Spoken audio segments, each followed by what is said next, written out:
हाय ट्वेल्थीज, कैसे हैं आप लोग। Welcome back to our channel. अगर आप लोगों ने अब तक लाइक सब्सक्राइब शेयर नहीं करा है तो करिए। ये वीडियोस आपके फ्रेंड्स के लिए प्लस आपके लिए बहुत हेल्पफुल रहेगी। अब मैं तो आज भी यही कह रही हूँ कि मेरा तो एम है कि आप लोगों के 100 में से 100 आए बिजनेस स्टडीज़ में, चाहे किसी और सब्जेक्ट में आए या फिर ना आए। डन। मैंने पिछली वीडियो एक डाल चुकी हूँ nature and significance of management पे ही, आज पार्ट 2 है और ये चैप्टर आज के आज खत्म होगा। तो अपनी कुर्सी की पेटी बांध लीजिए और यहाँ पे बैठे रहिए। 1 घंटा दीजिए मुझे, मैं ये पूरा का पूरा चैप्टर वाइंड अप कर लूँगी और ऐसे पढ़ाऊँगी कि आपको कभी और वापस इसको रिवाइज करेंगे तो कभी भी कोई दिक्कत नहीं आएगी। डन। चलो जी, पहले जो हम पुरानी क्लास में करके आए हैं वो तो देख लें, कितने हमने तीर मारे थे।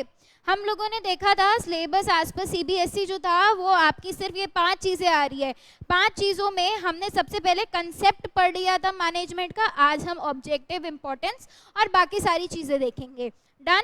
मैंने आपको बताया था मैनेजमेंट का मतलब क्या होता है, मैनेज प्लस टी। मैनेज कौन करता है, कोई भी मैन, और टी का मतलब क्या होता है, थिंग। कोई भी इंसान किसी भी चीज को मैनेज करता है। डन। उसके बाद हमने 3 वर्ड्स पढ़े थे, दैट इज प्रोसेस, इफेक्टिवनेस और एफिशिएंसी। यहाँ पे हमने देखा था कि प्रोसेस क्या होता है, मेरा एक प्राइमरी फंक्शन होता है जिसमें सारे के सारे फंक्शंस ऑफ मैनेजमेंट आते हैं, जैसे कि planning, organising, staffing, controlling, directing. ये सारे कहाँ आते हैं, प्रोसेस में आते हैं। उसके बाद हमने क्या पढ़ा था, इफेक्टिवनेस। इफेक्टिवनेस और एफिशिएंसी में क्या अंतर था, टी का और सी का। टी माने टाइम, सी माने कॉस्ट। कॉस्ट का मतलब क्या होता है, कॉस्ट बेनिफिट एनालिसिस। मैं कम पैसा डालूंगी पर इनपुट कम डालूंगी और आउटपुट ज्यादा लूंगी, दैट इज सी। और टी का मतलब क्या है, मैं अपना काम टाइम पे फिनिश करूंगी और राइट टास्क करूंगी, यानी कि सही से टास्क को परफॉर्म करूंगी। डन है जी, यहाँ तक क्लियर है। अब आगे चलते हैं हम। अच्छा, यहाँ पे एक टेस्ट योर नॉलेज है, बहुत ध्यान से पढ़ना। Rohini prepared a well documented, क्या documented, and factual report on the company's performance, but she could not present in the board meeting. यार उसने काम तो कर लिया पर वो पहुंचा ही नहीं पाई, तो क्या होगा इसका आंसर, वो एफिशिएंट तो है पर वो इफेक्टिव नहीं है। वो टाइम पे तो काम करके ले गई पर वो काम दिखा ही नहीं पाई, तो उस काम का कोई मतलब है नहीं है। डन। जैसे आप होमवर्क करके कर तो लेते हो पर लेके नहीं जाते हो, तो that is efficient but not effective. दूसरा क्वेश्चन कहता है best roadways promise to deliver good in time and charge extra money. वो कहता है मैं तुम्हारे को टाइम पे पहुंचा दूंगा पर पैसे कैसे लूंगा, ज्यादा पैसे लूंगा। तो उस केस में भी क्या होगा, एफिशिएंट तो होगा पर इफेक्टिव नहीं होगा। क्यों, क्योंकि वो क्या कर रहा है, but the goods were not delivered on time. Goods deliver ही नहीं करे उन्होंने टाइम पे। तुम टाइम पे काम करके नहीं दोगे तो क्या तुम एफिशिएंट होगे, नहीं होंगे। डन है जी।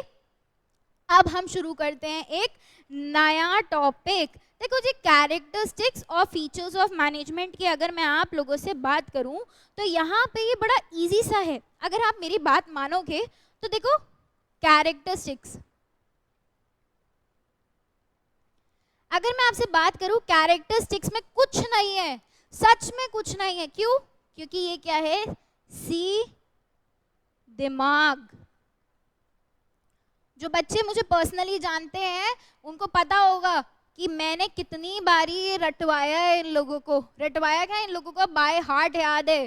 डन। आप लोगों को भी ऐसे याद होगा अगर आप मेरी वीडियोस के साथ जुड़ेंगे। सी का मतलब क्या है, कॉन्टिन्यूअस। पहले लिख लो उसके बाद समझेंगे। सी माने कॉन्टिन्यूअस, डी माने डायनामिक, आई माने इंटैंजिबल, एम माने मल्टी फसेटेड, ए माने ऑल परवेसिव, जी माने ग्रुप गोल, जी माने गोल ओरिएंटेड। अरे मैडम ये है क्या, ये तो समझाओ। देखो जी, कैरेक्टरिस्टिक्स ऑफ मैनेजमेंट कितने हैं आपके, सी दिमाग है। सी का मतलब है कॉन्टिन्यूस। मेरा जो मैनेजमेंट है ना वो कॉन्टिन्यूस है, प्लानिंग से शुरू होता है कंट्रोलिंग तक चलता है, फिर वो प्लानिंग पे शुरू हो जाते हैं, यानी कि management is a endless project, हमेशा चलता रहेगा। That means management is a continuous project. Done. D माने डायनामिक। डायनामिक क्या होता है? चेंज हो जाना। डायनामिक का मतलब क्या है? चेंज हो जाना। अगर मैं मैनेजमेंट को यूज करती हूँ, चलो आपकी एनसीईआरटी में एक बहुत ही अच्छा एग्जांपल दे रखा है, सब लोग मैकडॉनल्ड्स का बर्गर खाते हो, डन है जी। कोई चिकन बर्गर खाता होगा, कोई वेज बर्गर खाता होगा, कोई फ्रेंच फ्राइज खाता होगा, कोई मैकपफ खाता होगा।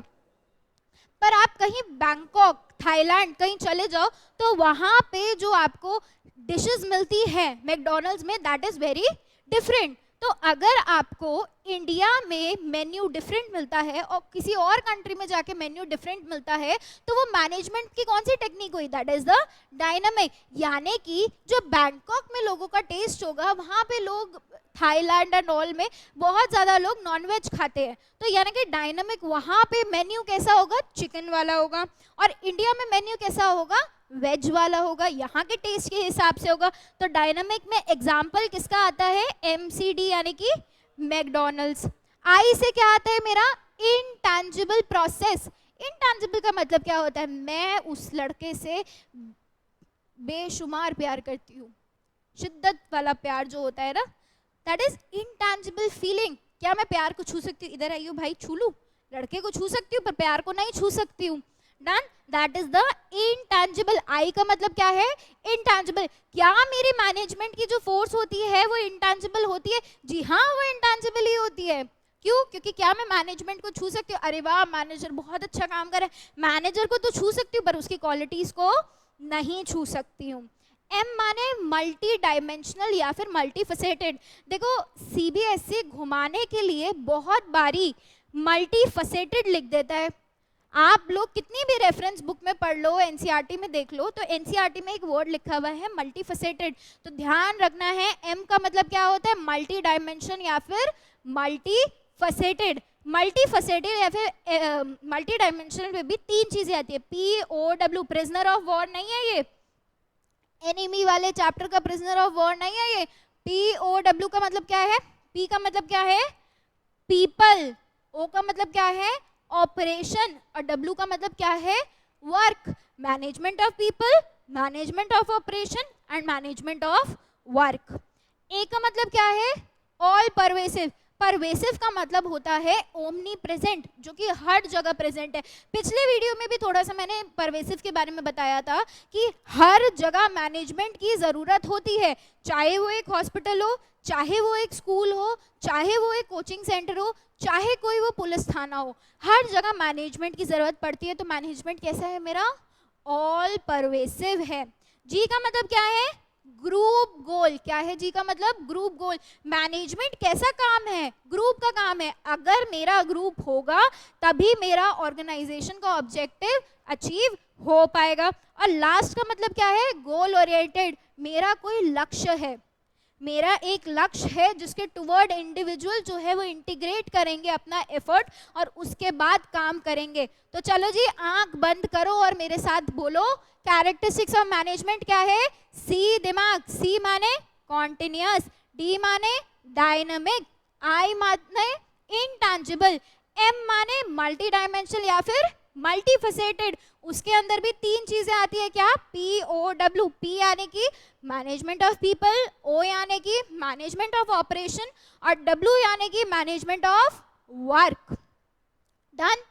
A का मतलब क्या है? All pervasive. G का मतलब क्या है? ग्रुप गोल। और लास्ट G का मतलब क्या है? Goal oriented. स्वाहा। डन। कैरेक्टरिस्टिक्स तो अपन को रट गए मैडम, बहुत अच्छा पढ़ा रही हो, थैंक यू। डन। चलो जी, अब आगे देखें। यही इसमें लिखा है, ये देखो सारी चीजें आपको यहाँ पे लिखी है, इसको रीड कर लेना, फटाफट से हो जाएगा सब। डन। यहाँ पे फंक्शंस ऑफ मैनेजमेंट दे रखे हैं, मैंने आपको बताया क्या? Planning, organising, staffing, directing, controlling. ये सब आपको सिर्फ हेडिंग में पढ़ना है फर्स्ट चैप्टर में। इन पे तो पूरी महाभारत रची हुई है इन लोगों ने। ये सब तो हम इंडिविजुअली पढ़ेंगे, अभी पढ़ने की कोई ज़रूरत नहीं है। आगे जब चैप्टर्स आएंगे तो मैं आपको हर चैप्टर के साथ ये सारी चीज़ें पढ़ाऊंगी, बेफिक्र होके आगे चलते हैं हम। अब आते हैं ऑब्जेक्टिव ऑफ मैनेजमेंट। यार ये ऑब्जेक्टिव ऑफ मैनेजमेंट ना मेरा फेवरेट है, बड़ा अच्छा सा लगता है इसे पढ़ के, क्योंकि 11th में भी थोड़ा थोड़ा हमने पढ़ा हुआ होता है। खैर आप लोगों ने तो 11th में पढ़ा ही नहीं होगा, पर जो बच्चे 11th में मुझसे पढ़ के गए हैं उनको ज़रूर पता होगा कि ऑब्जेक्टिव ऑफ मैनेजमेंट क्या होते हैं। ऑब्जेक्टिव ऑफ मैनेजमेंट 3 होते हैं, ऑर्गेनाइजेशनल, सोशल और पर्सनल ऑब्जेक्टिव। अब मैडम ये ऑर्गेनाइजेशनल, सोशल और पर्सनल ऑब्जेक्टिव क्या होते हैं? देखो जी, ऑर्गेनाइजेशनल ऑब्जेक्टिव होता है जो कि एक ऑर्गेनाइजेशन के लिए होता है। ऑर्गेनाइजेशनल ऑब्जेक्टिव में हमारे पास ना सिर्फ 3 चीजें आती है। 3 चीजें कैसे आती है? पहला आता है मेरा प्रॉफिट। ऑर्गेनाइजेशन का कोई ऑब्जेक्टिव होता है, ऑर्गेनाइजेशन का बेसिक ऑब्जेक्टिव क्या होता है? पैसा कमाना, प्रॉफिट कमाना। डन है जी, पहला आ गया मुझे समझ। दूसरा आता है क्या? ग्रोथ। ग्रोथ यानी कि मेरे को अपने बिजनेस को बहुत ऊंचाइयों पे पहुंचाना है। और तीसरा आता है सर्वाइवल। प्रॉफिट, ग्रोथ, सर्वाइवल, ये 3 चीजें हैं जो आपको दिमाग में रखनी है। किस लिए? ऑर्गेनाइजेशनल ऑब्जेक्टिव में। प्रॉफिट का मतलब क्या होता है मेरा? प्रॉफिटेबिलिटी का क्या मतलब होता है, कोई मुझे बताएगा? चलो जी, प्रॉफिटेबिलिटी का मतलब होता है कि मैं अपने बिजनेस में ओवर द कॉस्ट कितना पैसा कमा रही हूँ। अगर मैं किसी गुड का प्रोडक्शन 10 रुपए का कर रही हूँ तो मेरी ग्रोथ यानी कि मेरा प्रॉफिट कितना होगा? 10 रुपए की कॉस्ट पे अगर मैं 2 रुपए एक्स्ट्रा बेचूंगी तो मेरा प्रॉफिट कितना होगा? 2 रुपए का प्रॉफिट होगा। डन। तो प्रॉफिटेबिलिटी तो मुझे समझ आ गई, एक बिजनेस तभी तो यार रह पाएगा जब उसे प्रॉफिट होगा। सर्वाइवल का मतलब क्या है? कट टू कट कॉस्ट, 10 रुपए का प्रोडक्शन कर रही हूँ, 10 रुपए का बेच रही हूँ, सर्वाइव कर रही हूँ, जी रही हूँ। ठीक है, जीना क्या होता है? बस खाना पानी रहना। डन। ग्रोथ का मतलब क्या होता है? जब अपन के पास ज्यादा खाना पानी रहना आ जाता है। डन। ग्रोथ का मतलब क्या है? जब सारी चीजों में क्या हो जाता है? इंक्रीज हो जाता है। जब सारी चीजों में इंक्रीज हो जाता है तो वो क्या होता है? मेरा ग्रोथ होता है। Increase in sales, increase in employment, increase in labour, increase in workforce, increase in raw material, जब सब चीजों में मेरा इंक्रीज हो जाता है तो वो क्या हो जाता है? ग्रोथ हो जाता है। डन। ऑर्गेनाइजेशनल ऑब्जेक्टिव एक बार देखते हैं। पहला क्या है? प्रॉफिट। प्रॉफिट का मतलब क्या है? पैसा ओवर द कॉस्ट कमाना, ताकि मेरा बिजनेस लॉन्ग टर्म में चल पाए। डन। अच्छा, इसमें एक चीज और है कि अगर मैं चाहती हूं कि मेरा बिजनेस, देखो बिजनेस चलाने के 2 तरीके होते हैं, लॉन्ग टर्म और शॉर्ट टर्म। अगर मैं अपना बिजनेस शॉर्ट टर्म में चला रही हूँ तो मैं प्रॉफिट मैक्सिमाइजेशन करूंगी, पर अगर मैं लॉन्ग टर्म में चला रही हूँ तो मैं अपने बिजनेस में प्रॉफिट मैक्सिमाइजेशन एकदम से नहीं कर सकती हूँ। डन। दूसरा आता है सर्वाइवल। सर्वाइवल का मतलब क्या होता है? यार बट कट कॉस्ट पे मेरे को अपनी चीजें चलानी है, जितने का मैं बना रही हूँ उतने का ही बेचना है, जैसे जिंदगी चल रही थी वैसी जिंदगी चलानी है। That is known as survival. और तीसरा आता है ग्रोथ। ग्रोथ का मतलब क्या होता है? कि मेरी ऑर्गेनाइजेशन में क्या आ रही है? ऊंचाइयां छू रही है मेरी ऑर्गेनाइजेशन। मेरी ऑर्गेनाइजेशन में क्या हो रही है? ग्रोथ हो रही है, हर चीज में इंक्रीज हो रहा है। केस स्टडी में बहुत बारी आता है increase in number of workers. कौन सा ऑब्जेक्टिव है? Very simple, organisational objective. Organisational objective के अंदर भी क्या आएगा? ग्रोथ आएगा। डन है जी, आगे चलते हैं। Social objective. सोशल ऑब्जेक्टिव का क्या मतलब है? मैं बैकवर्ड एरियाज को कुछ फैसिलिटीज प्रोवाइड कर रही हूँ। आपने सुना नहीं होगा, मैं आपको एक वर्ड बताती हूँ, CSR, that is corporate social responsibility. जो भी बहुत बड़ी बड़ी कंपनीज होती है उनको उनके टर्नओवर का 2% जो है वो सोशल ऑब्जेक्टिव यानी कि CSR के टुवर्ड्स कंट्रीब्यूट करना ही पड़ता है। यानी कि जब वो सोसाइटी के लिए कुछ काम करते हैं, that is known as social objective. Done. उसके बाद आता है पर्सनल ऑब्जेक्टिव। पर्सनल ऑब्जेक्टिव में क्या आता है? जब एक बिजनेस खुद के बारे में सोचता है। खुद के बारे में यानी कि जब उसके एम्प्लॉयज ये सोचने लगते हैं कि मेरे को क्या चाहिए? बोनस चाहिए, हाइक चाहिए, तो that is known as personal objective. Done. अगर किसी ऑर्गेनाइजेशन में किसी एम्प्लॉय को पीयर रिकॉग्निशन चाहिए, सोशल स्टेटस चाहिए, तो वो भी कहाँ पे आएगा? मेरा पर्सनल ऑब्जेक्टिव में आएगा। डन है जी, यहाँ तक समझ आया? बिल्कुल।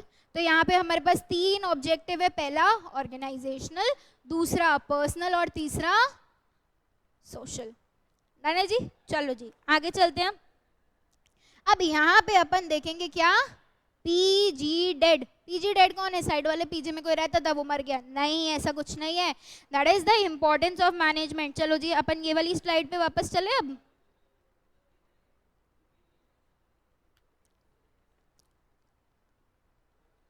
ऊपर हमने क्या देखा था बेटा, कैरेक्टरिस्टिक्स देखे थे, अपन आप क्या देखेंगे, इंपॉर्टेंस देखेंगे।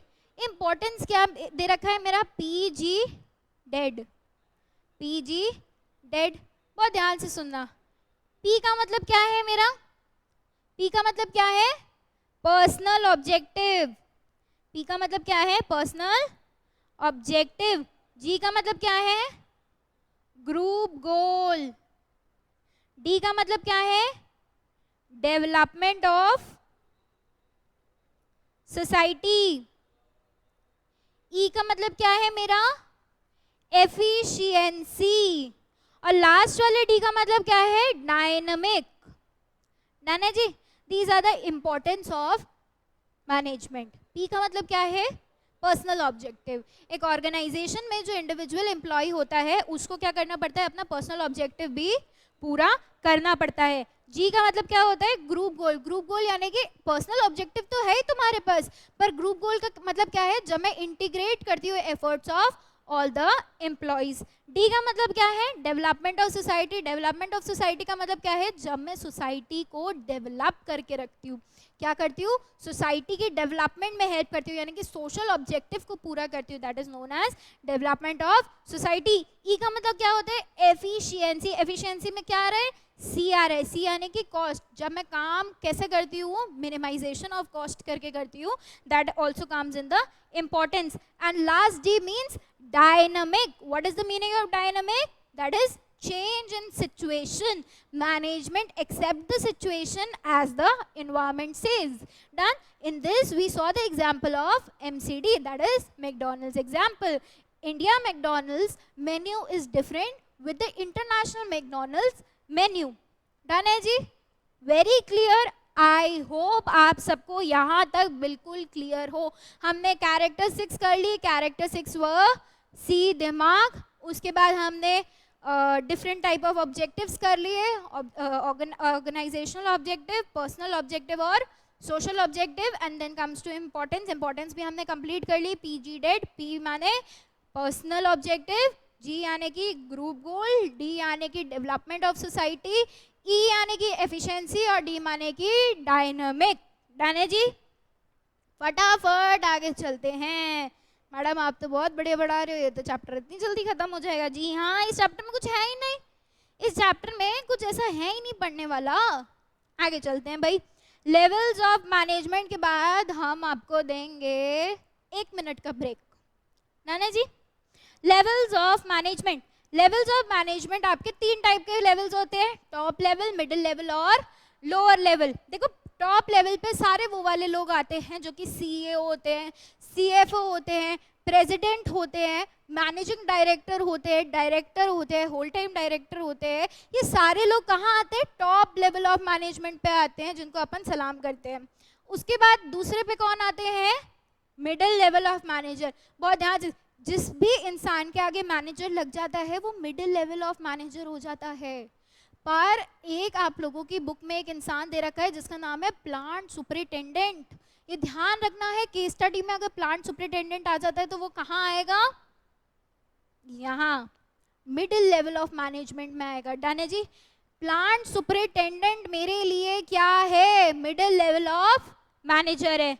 Then it comes to lower level of manager. Lower level of manager को मैं क्या क्या चीजें बुलाती हूँ, मेरा जो लोअर लेवल ऑफ मैनेजर होता है उसको मैं बुलाती हूँ first liner manager, operational manager. ये सारे नाम जो होते हैं ये होते हैं लोअर लेवल ऑफ मैनेजर के। अब इनके ना फटाफट से फंक्शंस देखते हैं। देखो फंक्शंस क्या क्या होते हैं, बहुत मेरी बात ध्यान से सुनना। जो टॉप लेवल ऑफ मैनेजर होता है वो क्या होता है, रिस्पॉन्सिबल होता है बिजनेस की सारी वर्किंग के। पहला, रिस्पॉन्सिबल होता है बिजनेस की सारी वर्किंग के। दूसरा, ये फॉर्मुलेट करता है प्लान्स। तीसरा, ये प्लान्स को बनाता है किस चीज को देखकर, बिजनेस एनवायरनमेंट को देखकर। डन। चौथा, ये रिस्पॉन्सिबल होता है किसके, welfare and survival of the organisation के। चारों चीजें क्लियर है, डन है जी। उसके बाद आते हैं मिडिल लेवल ऑफ मैनेजर पे।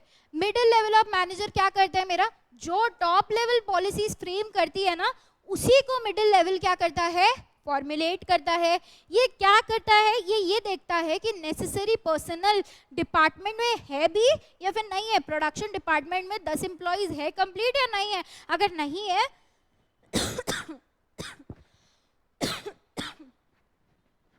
अगर नहीं होती है तो मिडिल लेवल क्या करता है, उन एम्प्लॉइज को लाकर रखता है। डन। ये क्या करता है, कैरी आउट करता है प्लान्स को जो कि टॉप लेवल ने बनाए हैं। डिवीजन ऑफ डिपार्टमेंटल एक्टिविटीज को ऑर्गेनाइज करता है और क्या करता है, इंस्पायर करता है और मोटिवेट करता है किसको, एम्प्लॉइज को। देखो पॉलिसीज बना कौन रहा है, टॉप लेवल। मोटिवेट कौन कर रहा है, मिडिल लेवल कर रहा है। कोऑर्डिनेशन एंड एक्शन कौन करता है, एम्प्लॉइज के, टॉप लेवल करता है। अब देखते हैं सुपरवाइजरी या फिर ऑपरेशनल लेवल। ये बेसिकली क्या करते हैं, ये एलोकेट कर देते हैं सारी के सारे टास्क और रिस्पॉन्सिबिलिटीज किसको, लोअर लेवल ऑफ मैनेजर को। ये क्या कहते हैं, भाई लोअर लेवल ऑफ मैनेजर तू काम कर, मैं तेरे को देखूंगा। ये क्या करेंगे, ओवरसी करेंगे वर्कफोर्स को। डन है जी। ये मेंटेन करेंगे सब स्टैंडर्ड मशीनरी, सोफिस्टिकेटेड जो भी आपने लगाई हुई है लोअर लेवल ऑफ मैनेजर के लिए, वो एटलीस्ट देखेंगे तो यार मेरे छोटे लोग काम कर रहे हैं, उनको किसी तरीके से कुछ प्रॉब्लम तो नहीं हो रही है। एक सेकंड रुकना बच्चों।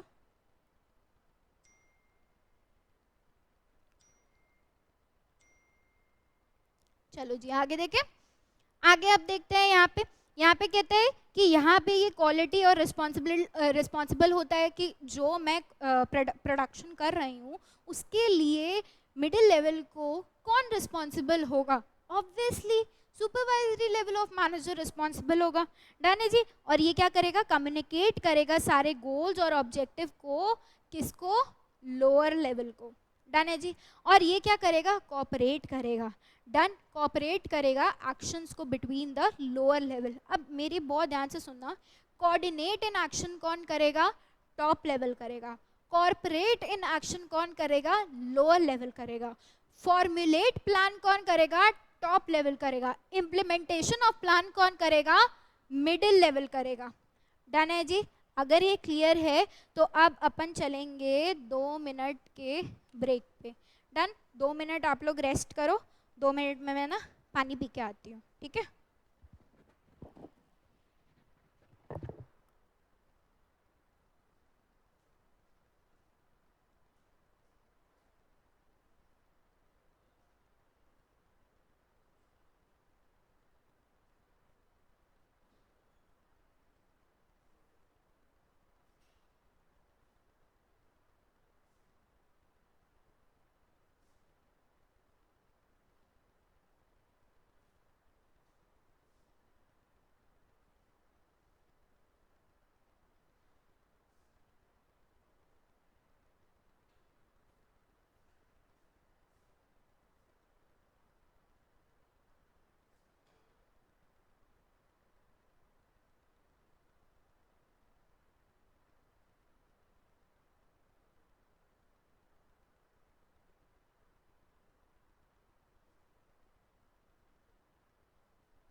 चलो जी, आई होप आप लोगों को सबको मेरी आवाज आ रही होगी, है ना। चलो अब आगे चलते हैं। सब लोगों ने पानी वानी पी लिया, मैंने भी पी लिया है। डन। अब आगे चलते हैं यहाँ पे। अब देखो बहुत इंपॉर्टेंट चीज आ रही है। इस चीज को मैं ऐसे नहीं समझाऊंगी, इस चीज को मैं यहाँ स्क्रीन पे समझाऊंगी।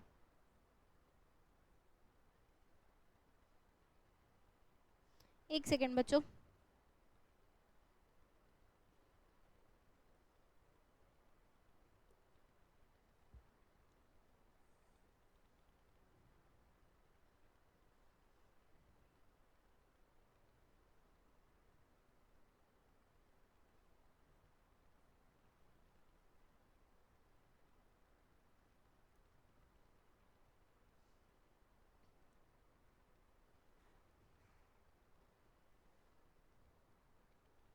चलो जी आ जाओ वापस। अब हम देखेंगे आर्ट, साइंस और प्रोफेशन। ये तो बहुत अच्छे से आप लोग इन सब चीज़ों को जानते होंगे। 2 तो स्ट्रीम है स्कूल में, एक ये प्रोफेशन क्या है। चलो जी आज इस कहानी को खत्म करेंगे अपन। डन। देखो आर्ट का मतलब क्या होता है? आर्ट का मतलब होता है ड्राइंग। बहुत ही बुरी ड्राइंग है, पर आर्ट का मतलब क्या ये ड्राइंग होती है? नहीं, this is not drawing. Art का मतलब होता है कला। आर्ट का मतलब क्या होता है? कला। क्या होता है? कला होता है। डन। साइंस का मतलब क्या होता है? विज्ञान। साइंस का मतलब क्या होता है? विज्ञान। अभी मैं हिंदी नहीं पढ़ा रही हूँ क्योंकि मुझे आती नहीं है खुद भी बहुत ढंग से। डन। देखो जी अब मैं आप लोगों को कुछ कुछ चीजें बता रही हूँ। CAT cat, USP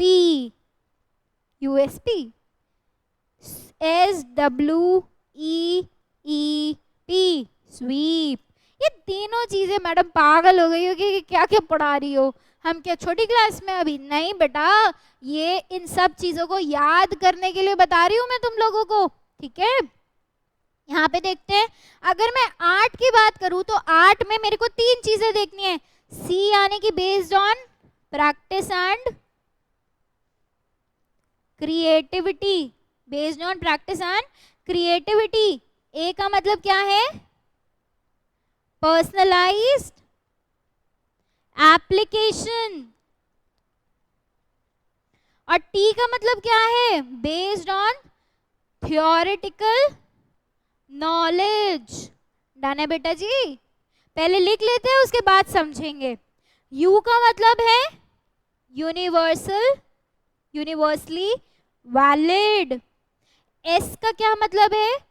systemised body of knowledge. और P का मतलब क्या है? Practice and experiment. Based on practice and experiment. Done. यहां पे S का मतलब क्या है? Service motive. S का मतलब क्या है? Service motive. W का मतलब क्या है? Well defined body of knowledge. E का मतलब क्या है? Restrictive entry. E का मतलब क्या है यहाँ पे? एथिकल, गलत हो गई यार स्पेलिंग, कोई नहीं ठीक कर लेना ना। Ethical code of conduct. अब P लास्ट का मतलब क्या है? Professional association. ये क्या सब लिख दिया? कुछ समझ नहीं आया होगा और आप सोच रहे होंगे कि मैडम आपको इतना सब कैसे याद है। देखो बेटा मैं तो पढ़ाती भी हूँ ना, तो मेरे को ध्यान आ जाता है ये सारी चीज़ें, पर आप लोगों को पढ़ाने की ज़रूरत नहीं है, आप लोगों को पढ़ने की ज़रूरत है।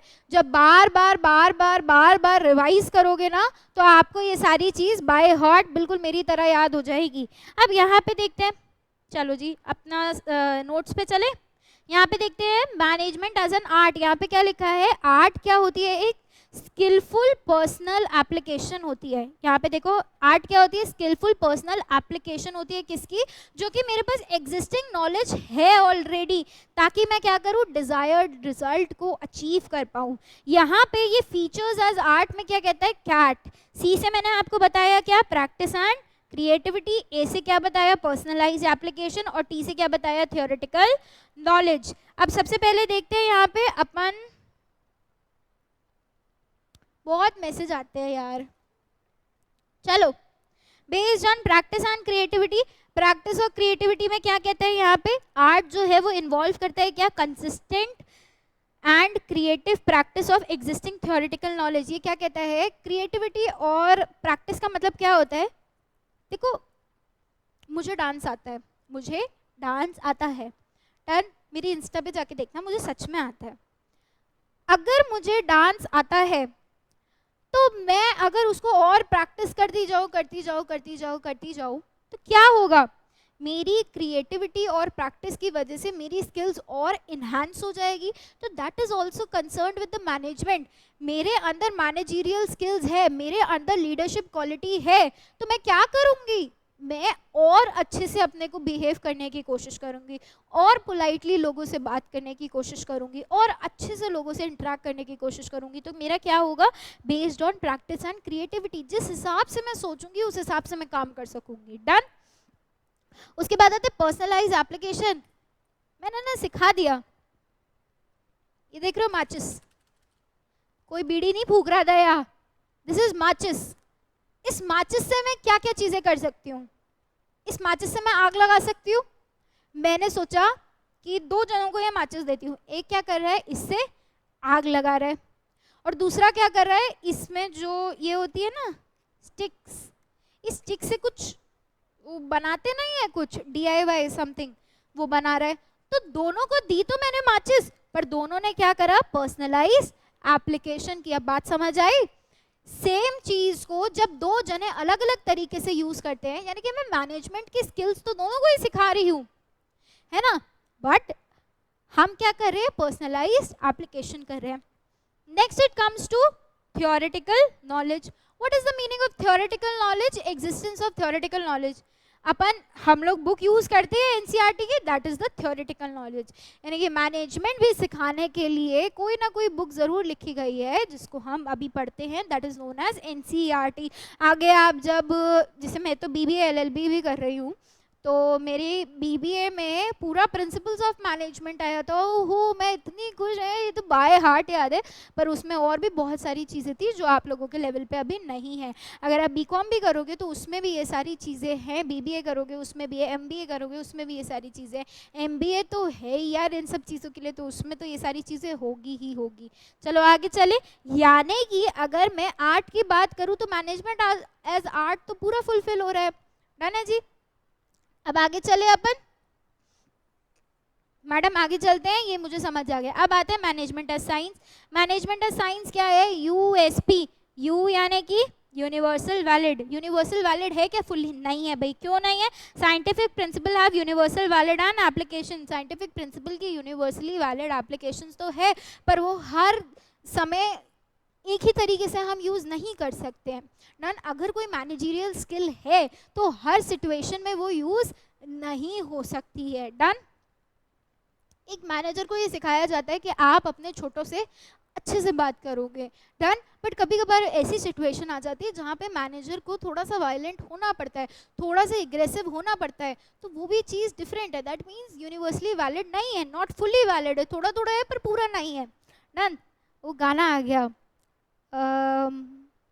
यार वो गाना सुना होगा तुम लोगों ने, थोड़ा थोड़ा प्यार हुआ तुमसे टाइप्स, वो गाना था, बड़ा अच्छा था, ध्यान से निकल गया, अभी क्लास के बाद सुनूंगी।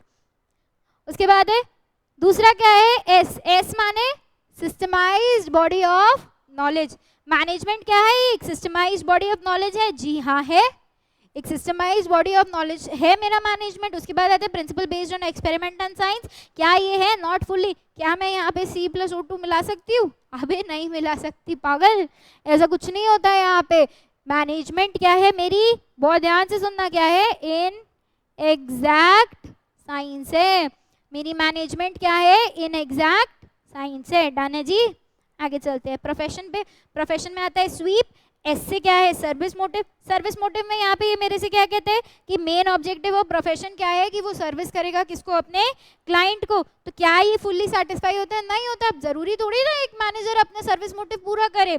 उसके बाद क्या है, डब्ल्यू से क्या है, well defined body of knowledge. Well defined body of knowledge में यहाँ पे ये क्या कहते हैं कि जो प्रोफेशन है वो बेस्ड है किस पे, एक well defined body of knowledge पे। मैंने आप लोगों को बताया था जैसे management systemised body of knowledge होता है वैसे ही management well defined body of knowledge भी होता है। ई से क्या होता है, ethical code of conduct. Ethical code of conduct का मतलब होता है कि एक मैनेजर के ऊपर, जैसे अगर कोई CA है, कोई CS है, कोई लॉयर है, कोई भी प्रोफेशनल डिग्री है, इधर कोई डॉक्टर भी है ना, तो उसके बाद एथिकल कोड ऑफ कंडक्ट होता है, यानी कि प्रोफेशनल कोड ऑफ कंडक्ट होता है कि आपको इसी तरीके से बिहेव करना है। अगर आप ऐसे करोगे तो आपके ऊपर इतना जुर्माना है, ये सारी चीज़ें। पर क्या मैनेजर पे होता है, नहीं होता भैया, कोई भी ऐसा नहीं होता एथिकल कोड ऑफ कंडक्ट। उसके बाद हम देखते हैं क्या, S हो गया, W हो गया, E हो गया। नेक्स्ट सी का क्या है, रिस्ट्रिक्टिव एंट्री। क्या मैनेजर बनने के लिए कोई डिग्री चाहिए होती है? नहीं चाहिए होती है। डन। 12th के बाद भी मैनेजर बन सकते हो? जी हाँ मैनेजर बन सकते हो, पर सैलरी कितनी होगी? मात्र 4-5 हज़ार। अगर ऐसे कमाना चाहते हो तभी मैनेजर बनना, वरना तमीज से पढ़ के बनना। डन। उसके बाद हम क्या आते हैं, पी। पी यानी कि professional knowledge, professional association, sorry यार, प्रोफेशनल एसोसिएशन। पी से प्रोफेशनल एसोसिएशन। सारे जो प्रोफेशनल्स होते हैं उनकी कोई ना कोई एसोसिएशन होती है, जैसे कि सीए की क्या होती है? ICAI होती है। CS की क्या होती है? ICSI होती है। और अगर कोई मैनेजर की बात करूं तो मैनेजर की क्या होती है? AIMA होती है। AIMA। डन है जी, आगे चलते हैं। ये कुछ क्वेश्चंस है, आप लोग मेरे को कमेंट सेक्शन में लिखना। अगर आपको ये PDF चाहिए होगी तो मैं आपको भेज दूंगी। ये क्वेश्चंस अटेम्प्ट करना, और जब आप मेरे को मैसेज करोगे तो मैं आपको और भी बहुत सारी केस स्टडीज है यूनिट 1 से रिलेटेड, वो सारी भी भेज दूंगी। अब आखिरी टॉपिक पे आ जाते हैं, बहुत अच्छा टॉपिक है ये। अच्छा, ये चैप्टर में से ना 2 पार्ट में से आता है, या तो आपको स्टार्टिंग के फर्स्ट पार्ट में आएगा कोऑर्डिनेशन से पहले, या फिर कोऑर्डिनेशन वाले टॉपिक से आएगा। तो कोऑर्डिनेशन अपने में ही बहुत अच्छा और बहुत इंपॉर्टेंट टॉपिक है, तो ये छोड़ के नहीं जाना है। कोऑर्डिनेशन मेरा क्या है? Essence of management. मैडम ये एसेंस ऑफ मैनेजमेंट क्या होता है? खाने में वनीला एसेंस मिलाते हो ना तो बड़ा अच्छा लगता है, पर क्या वो खाने का पार्ट होता है? नहीं होता। सिमिलरली मैनेजमेंट के जो फंक्शंस होते हैं उनका इंटीग्रल फंक्शन जो होता है वो एसेंस ऑफ मैनेजमेंट जो होता है वो कोऑर्डिनेशन होता है। पर क्या मैं इसको फंक्शन ऑफ मैनेजमेंट बोल सकती हूँ? एक तरीके से तो बोल भी सकती हूँ, पर ये इंटीग्रेटेड फंक्शन है, ये इंडिविजुअल फंक्शन नहीं है। इंडिविजुअल फंक्शन तो आपके planning, organising, staffing, controlling, directing है, जिनके साथ साथ कोऑर्डिनेशन मेरा यूज होता है। कोऑर्डिनेशन ऑफ एक्शन कौन करता है? याद करो, टॉप लेवल ऑफ मैनेजमेंट करता है। डन। तो यहाँ पे भी आगे हम देखते हैं कोऑर्डिनेशन जो है वो एक ऐसी फोर्स है जो कि क्या करती है? सिंक्रोनाइज करती है। क्या करती है? सिंक्रोनाइज। सालसा करा है किसी ने? तो सालसा में क्या होता है? सिंक्रोनाइजेशन होता है। तो सिंक्रोनाइजेशन क्या होता है? दैट मीन्स कोऑर्डिनेशन होता है। तो मैनेजमेंट भी एक सालसा है जिसमें क्या होता है? सिंक्रोनाइजेशन होता है। उसके बाद आता है lack of coordination result in overlapping, duplication and delay. Done. ये कंसर्न होता है किससे? तीनों लेवल ऑफ मैनेजमेंट से। कोई एक लेवल ऑफ मैनेजमेंट कोऑर्डिनेशन नहीं कर सकता है, पर कोऑर्डिनेट इन एक्शन कौन करेगा? टॉप लेवल ऑफ मैनेजर करेगा। और कोऑपरेट इन एक्शन कौन करेगा? लोअर लेवल ऑफ मैनेजर करेगा। डन है जी, आगे चलें। फीचर्स और कैरेक्टरिस्टिक्स ऑफ कोऑर्डिनेशन। सबसे पहला क्या दे रखा है? It integrate the effort of group activity. Very simple, coordination होगा तभी ग्रुप एक्टिविटीज क्या होंगी? इंटीग्रेट होगी। कोऑर्डिनेशन नहीं होगा तो सब लोग अकेले अकेले घूमेंगे। दूसरा क्या है? Coordination ensures unity in action. Unity in action का मतलब क्या है? कोऑर्डिनेशन होगा तो लोग कैसे काम करेंगे? वी फॉर्म में काम करेंगे, ग्रुप बना के काम करेंगे। डन है जी। उसके बाद क्या आता है? It is a continuous process. अच्छा जी, यहाँ पे कोऑर्डिनेशन भी क्या है? कॉन्टिन्यूस है, और मैनेजमेंट भी क्या है? कॉन्टिन्यूस है। कोऑर्डिनेशन भी क्या है? परवेसिव है, और मैनेजमेंट भी क्या है? परवेसिव है। डन। कोऑर्डिनेशन क्या है? Responsibility of all the managers है। कोऑर्डिनेशन भी तो रिस्पॉन्सिबिलिटी है सारे मैनेजर्स की, यानी कि टॉप लेवल भी कोऑर्डिनेशन करेगा, मिडिल लेवल भी करेगा, लोअर लेवल भी करेगा। That means it is the responsibility of all the manager. और उसके बाद कोऑर्डिनेशन जो है वो एक डेलिब्रेट फंक्शन है। डेलिब्रेट फंक्शन मेरा मैनेजमेंट भी होता है, ध्यान रखना है, कल ही बताया है मैंने। डेलिब्रेट फंक्शन कौन सा होता है? मेरा मैनेजमेंट भी होता है। अब यहाँ पे इसकी FRT क्या थी? PRICED, priced. P यानी कि परवेसिव, R माने कि responsibility of all the manager, I यानी कि इंटीग्रेट द एफर्ट, C यानी कि कॉन्टिन्यूस, E माने कि क्या था आप लोगों का यहाँ पे? इंश्योर्स यूनिटी इन एक्शन, और D माने क्या था? Deliberate function. डन है जी। अब ये चैप्टर खत्म होने वाला है, बस लास्ट चीज बच गई है, इंपॉर्टेंस ऑफ कोऑर्डिनेशन। दिल थाम के बैठिए। डन, खत्म हो जाएगा ये चैप्टर। उसके बाद इस चैप्टर में कुछ नहीं है। कोऑर्डिनेशन एंड एक्शन में बस 3 चीजें, growth in size, functional differentiation और स्पेशलाइजेशन। ग्रोथ इन साइज किसकी बात करता है? इंडिविजुअल की बात करता है। फंक्शनल डिफरेंशिएशन किसकी बात करता है? डिपार्टमेंट की बात करता है। और आपका यहाँ पे स्पेशलाइजेशन किसकी बात करता है? किसी भी स्पेशलिस्ट की बात करता है। मैडम ये क्या बोल रही हो? अभी समझाती हूँ बेटा, रुको। ग्रोथ इन साइज कहता है इंडिविजुअल के बारे में, ये कहता है जैसे जैसे मेरी ऑर्गेनाइजेशन बढ़ती जाती है ना वैसे वैसे इंडिविजुअल्स आते रहते हैं, और जैसे जैसे इंडिविजुअल्स आएंगे उस केस में क्या होगा, मेरी ऑर्गेनाइजेशन में काम और ज़्यादा बढ़ता जाएगा। डन है जी, काम बढ़ेगा और ज़्यादा तो वहाँ पे इंडिविजुअल का इंटरेस्ट भी बढ़ेगा, इंडिविजुअल चाहेगा मुझे ज़्यादा सैलरी मिले, यानी कि growth refers to individual growth too. तो यहाँ पे अगर मैं इंडिविजुअल को और ऑर्गेनाइजेशन को कोऑर्डिनेट करूंगी तो यहाँ पे क्या होगा, ग्रोथ इन साइज होगा। डन। उसके बाद आता है functional differentiation. Functional differentiation depends on the department. यहाँ पे क्या होगा फंक्शनल डिफरेंशिएशन में कि यहाँ पे ऑपरेशन किसका होगा, मेरे ऑर्गेनाइजेशन में डिफरेंट डिफरेंट डिपार्टमेंट्स होते हैं, डिफरेंट डिफरेंट डिविजन्स होते हैं। अगर मेरे ऑर्गेनाइजेशन में डिफरेंट डिपार्टमेंट्स होंगे, डिफरेंट डिविजन्स होंगे, तो उस केस में क्या होगा, फंक्शनल डिफरेंशिएशन होगा, फंक्शन के बेस पर डिफरेंस होगा। और सारे डिपार्टमेंट्स जो होंगे वो एक दूसरे से ऐसे होंगे, अगर एक मैनेजर है वो चाहता है कि मेरे को डिस्काउंट देना है किसी को, सॉरी कोई सेल्समैन है, सेल्समैन चाहता है कि वो किसी कस्टमर को डिस्काउंट दे दे, तो उस केस में क्या होगा, वो कहेगा, फाइनेंस डिपार्टमेंट कहेगा तुम 5% दोगे, मार्केटिंग डिपार्टमेंट कहेगा तुम 10% दोगे। दोनों डिपार्टमेंट तो भाई कॉन्फ्लिक्ट में आ गए, तो वो बात किसकी मानेगा, बोलो जी किसकी बात मानेगा, वो बात मानेगा अपनी। ऐसा नहीं होता है बेटा, वो कोऑर्डिनेट करेंगे, फिर जो दोनों डिपार्टमेंट है वो एक दूसरे से कोऑर्डिनेट करेंगे, एक दूसरे से बात करेंगे कि भाई क्या करना चाहिए, अपन बीच के किसी रास्ते पे अटक जाए क्या। डन।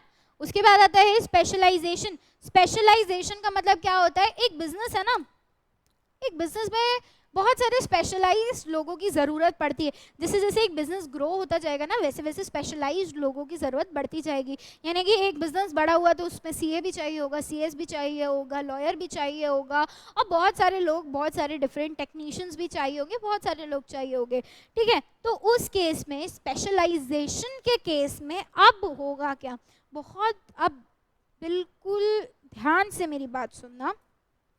स्पेशलाइजेशन के केस में जब दो स्पेशलाइज एक ही बिजनेस में होंगे ना, मान लो सीए भी है और सीएस भी है, दोनों क्या है मेरे स्पेशलाइज्ड है।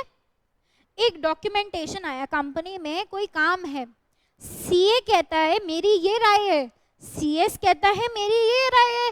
वो कहता है मुझे अकाउंटिंग बहुत अच्छे से आती है, वो कहता है मुझे लॉ बहुत अच्छे से आती है। तो यहाँ पे क्या हुआ, यहाँ पे अल्टीमेटली क्या हुआ भैया, गड़बड़ हो गई। गड़बड़ कैसे हुई बेटा, यहाँ पे जो फाइल आई वहाँ पे दोनों के स्पेशलाइज्ड ऑब्जेक्टिव तो बिगड़ गए ना। स्पेशलाइज्ड जो होता है वो कभी भी अपने फील्ड में किसी से भी राय नहीं लेता है, उसको अच्छा नहीं लगता, वो कहता मेरे को सब आता है, अपन ही भगवान चाहे। डन। तो यहाँ भी वही होता है, तो यहाँ भी क्या होगा, स्पेशलाइजेशन होगी तो ऑर्गेनाइजेशन में थोड़ी सी दिक्कत होगी, बट ये चीज भी कैसे ठीक हो जाएगी, इसके लिए भी महामंत्र है हमारे पास, क्या, कोऑर्डिनेशन।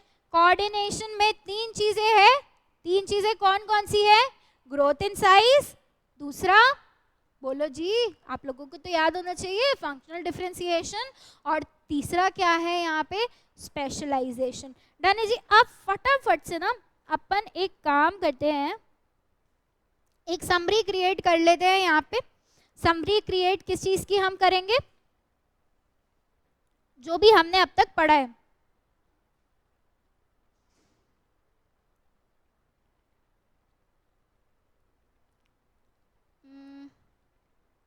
रुको बेटा, एक नया डॉक्यूमेंट क्रिएट कर लूं।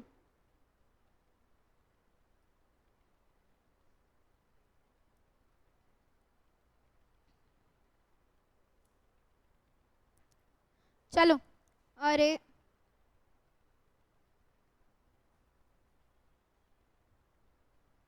सबसे पहले हमने मैनेजमेंट देखा। मैनेजमेंट में हमने तीन चीजें देखी, पहला प्रोसेस, दूसरा एफिशिएंसी, तीसरा इफेक्टिवनेस।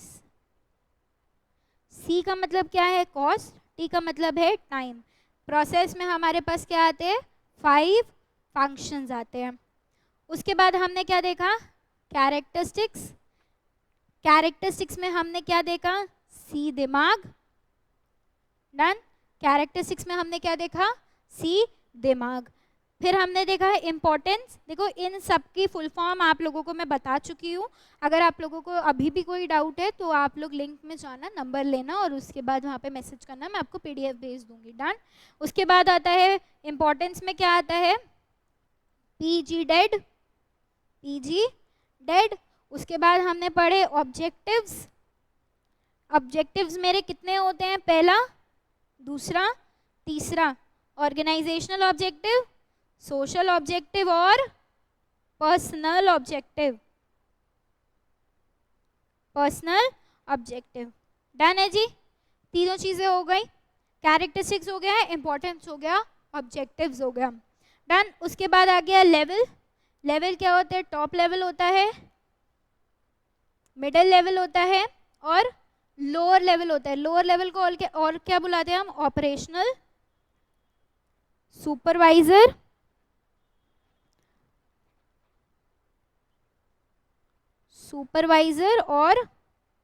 और क्या बुलाते हैं इसे बेटा, फर्स्ट लाइनर, मैनेजर। डन। ये हो गए मेरे लेवल्स ऑफ मैनेजमेंट।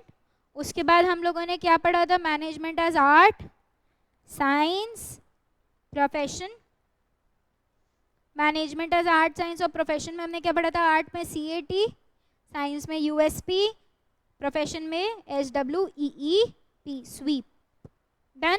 उसके बाद अपन कहाँ आ गए थे, कोऑर्डिनेशन पे। कोऑर्डिनेशन में हमने इंपॉर्टेंस पढ़ी थी, इंपॉर्टेंस हमने पढ़ी थी प्राइज्ड। डन। और उसके बाद हमने लास्ट में क्या पढ़ा था बेटा, लास्ट में, अरे यार हाँ लास्ट में, अच्छा सॉरी एक चीज़ गलत हो गई यहाँ पे। ये जो हमने पढ़ा था ये कैरेक्टरिस्टिक्स पढ़ा था, यहाँ क्या पढ़ा था हमने, कैरेक्टरिस्टिक्स पढ़ा था प्राइज्ड। और उसके बाद इम्पोर्टेंस हमने क्या पढ़ा था, इम्पोर्टेंस अपन ने पढ़ी थी तीन चीज़ें, पहला ग्रोथ इन साइज, दूसरा फंक्शनल डिफरेंशिएशन और तीसरा क्या होता है हमारा यहाँ पे, स्पेशलाइजेशन।